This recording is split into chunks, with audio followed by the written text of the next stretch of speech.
My friends are quite the nerdy bunch. Seldom a day goes by where anime isn't the main topic of discussion. You could probably call me the black sheep of the group in the sense that my knowledge of the subject is extremely limited. Beyond my vague recollections of old Dragon Ball Z and Cardcaptor dubs from several years ago, I'm pretty much in the dark when it comes to your Narutos, your Bleaches and so on. I didn't stop watching anime because of a lack of interest, it's just when the time came to cut loose our satellite TV subscription in the early 2000s, all I was left with was the odd VHS recording I had made and that was about it. Hence when the topic is raised during conversation, I rarely have anything to bring to the table. On this occasion, however, my friend got curious as to why I continue to abstain from watching anime of any kind. As it happens, he had asked this very question several months ago, and back then I used the conventional anime is for 10-year-olds argument. Heck, when the term Pokemon is thrown amongst a bunch of late teens and mid-20-somethings like us, my defence practically wrote itself. Bear in mind though, that happened before I made a documentary stating that I enjoyed watching the Friendship is Magic cartoon, the latest incarnation of the My Little Pony series.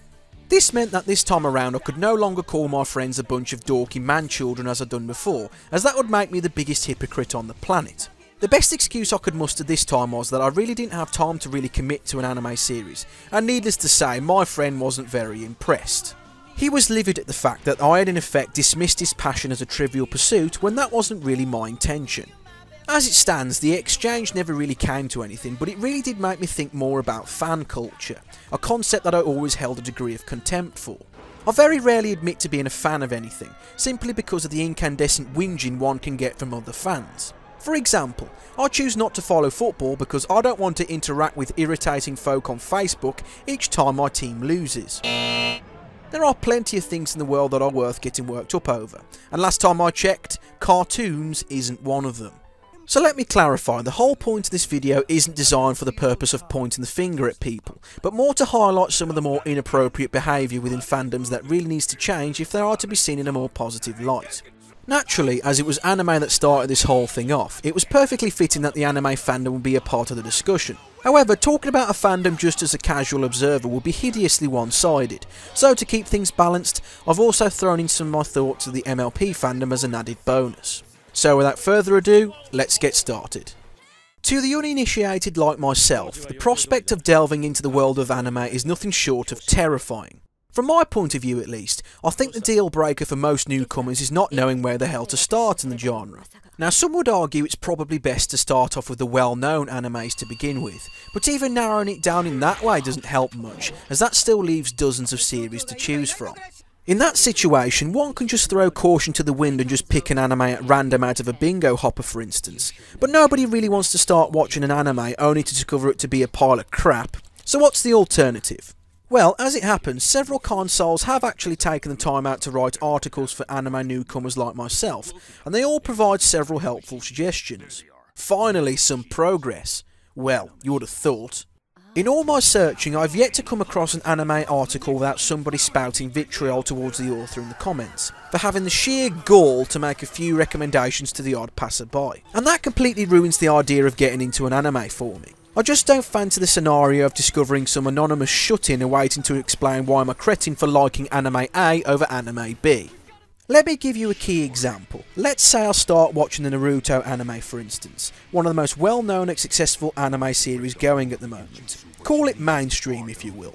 Now some members of the community don't approve of the fact that Naruto gets more attention than their particular favourite, and therefore resort to disparaging chatter on message boards. I'm all for the idea of people criticising a TV show for lack of merit, providing the critiques are constructive in nature, they allow the recipients to take stock and at the very least attempt to make improvements for future instalments. Now bear in mind, as I haven't seen any of the anime or read any of the manga, I cannot comment on whether Naruto is actually any good or not, but even if I were able to conclude that Naruto is terrible, that doesn't give me license to claim people are brain damaged for enjoying the show. Granted, I'm fully aware that some Naruto fans have been known to pull the same sleazy tricks, but does that really justify the excuse to fire vulgar insults back as a means of revenge? The only real thing that all this infighting achieves is further fuel the contempt that many casual observers hold towards the genre, and that is very damaging for the future of the medium. It's hardly surprising that many prefer to abstain from anime, as the idea of keeping it a mystery is vastly more preferable to the unspeakable headache that one can get from the aggressive members of the fandom. Now, as I converse with anime fans on a regular basis, from time to time I get a general idea of how the whole anime industry is doing, and the general consensus is pretty grim, at least from a Western standpoint. So what's the evidence for this? Well, first off, the number of new IPs being given the green light for English localisation has declined considerably since the early 2000s. Also, let's not forget the popular sustain the anime industry movement that's been taking place on YouTube for some time now. These videos mainly consist of fans trying to convince others to keep purchasing anime as opposed to pirating the same material online. If you think about it, the only time you realistically need to sustain something is if you have general concerns about its survival. And as several individuals have expressed a desire to sustain the anime industry, these fans obviously have concerns about the future of their favourite medium. If I were to summarise one thing about the anime industry, I would say that it currently has a severe image problem, and that really needs to change if its fortunes are to turn for the better. Some fans don't realise that all this aggressive infighting and bickering is doing a major disservice to a very creative industry, for the simple reason it stifles demand for new material. The fact of the matter is, if the anime industry is to continue to have a viable future in the West, it fundamentally needs to be able to attract newcomers to the genre, and that's simply not going to happen if the hardcore keeps scaring them away with incessant jibes and insults. I truly believe that if the community appeared to be more welcoming as a whole, then everyone involved would reap the benefits. Think about it. More demand equals more anime localizations, and more localizations means, you've guessed it, more DVD and Blu-ray box sets. Just a thought.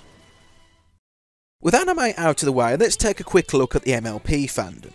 Since most fans are already pretty well versed in the history of the franchise, and I've already done a video previously on the subject, there really isn't a need for me to re-elaborate everything here, so instead, here is the super condensed version.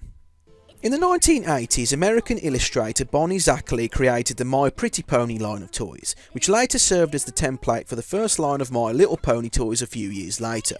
As the brand became hugely successful, it encouraged Hasbro to commission several television and film productions throughout the 1980s. While these productions made a fair amount of money for Hasbro, they were critically panned and dismissed as cynical cash-ins for the toy line.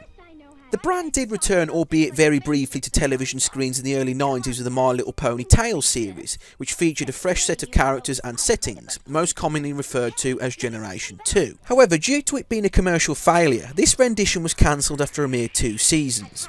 After this period, the brand went into a hiatus of sorts for several years, and it didn't re-emerge until the early 2000s in the guise of several straight-to-DVD releases, known as Generation 3. Many fans consider this generation to be the worst of the bunch, and it's not surprising when it encompasses the god-awful Baby Cutie shorts. The less said about those, the better. Later, after yet another hiatus, My Little Pony was reincarnated once again in 2010 with the Friendship is Magic series, and thanks to the internet and word of mouth, it became an instant success. Within a few short years, the show has now become infamous for attracting an entirely new demographic of fans, consisting of teenagers and young adults, who after time came to call themselves bronies, a portmanteau of the words bro and pony. While the show is perhaps a little too reliant on pop culture references for its own good at times, it's still an entertaining cartoon romp, and I can see why it has such a large following now. Now, some of you might be thinking, how can something so benign as the My Little Pony fandom cause problems? Well, let's shed some light on the subject and find out. Firstly, one of the most common complaints that people level against the fandom is its rampant desire to spread My Little Pony all over the internet, especially into places where it isn't considered welcome. Is this a fair conclusion? Well, there is unquestionably an awful lot of MLP material floating out there, and it is far too easy to come across the show even in instances where you're not even looking for it. I can see how Rainbow Dash & Co can get infuriating when they crop up in completely unrelated search queries from time to time. In essence, this is the polar opposite of the main critique levelled at the anime community for being too introverted. In other words, anime fans are too concerned with their own affairs to expand the fandom, while bronies on the other hand are far too eager to expand the fandom. While there is nothing wrong with trying to spread the show to a wider audience, there is something to be said however with some fans hell-bent on cross-pollinating My Little Pony with everything in existence. Various groups of people have made it clear for better or worse that they don't approve of My Little Pony being so widespread across the internet. While some coverage of the brony culture is deliberately unfair, some of the grievances made against the fandom are actually genuine, and this is where the issue starts. Sadly, instead of trying to engage the critics and skeptics in proper discussion, many bronies opt to take the easier option of simply dismissing them all as trolls and haters. Some people are understandably uncomfortable with the idea of a large group of 20-somethings getting into a show aimed at young children, and it doesn't necessarily make them bad people if they don't approve. It's a shame, but it's this very reason that bronies have gotten a reputation for being somewhat obtuse, and this isn't going to change anytime soon if the fandom doesn't take more constructive steps to address the naysayers. Speaking as a fan of the show myself, the most damning critique I can level at the fandom is its lack of backbone where it's needed the most. Of course, the fandom is more than willing to fight its corner against ordinary folk, but when it comes to calling out the actions of Hasbro, for instance, everybody goes eerily quiet all of a sudden. To cite an example, Hasbro have been cleaning up house recently by sending out cease and desist orders to several prominent fan-made MLP projects on the internet, with the most recent casualty being the Fighting is Magic game. For those who don't know, Fighting is Magic was until very recently being developed by a small group of very dedicated fans of the show, and as you would expect, it used several assets from the cartoon. The tragic thing is, the project was nearing completion, and to have Hasbro kill it off after 2 years of development was an utterly despicable thing to do.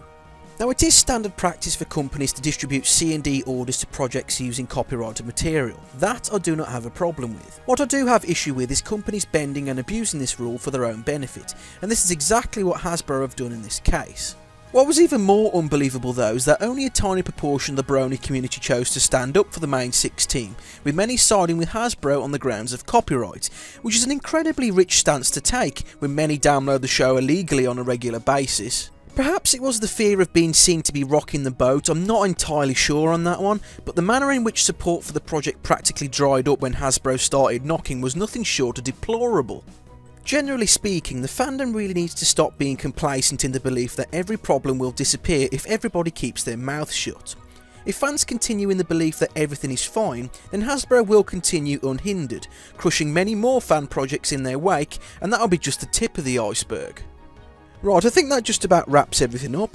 I hope I've given everyone plenty of food for thought there. Thank you very much for watching. See you guys next time.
Oh, and don't get me started on the decision to give Twilight Sparkle wings.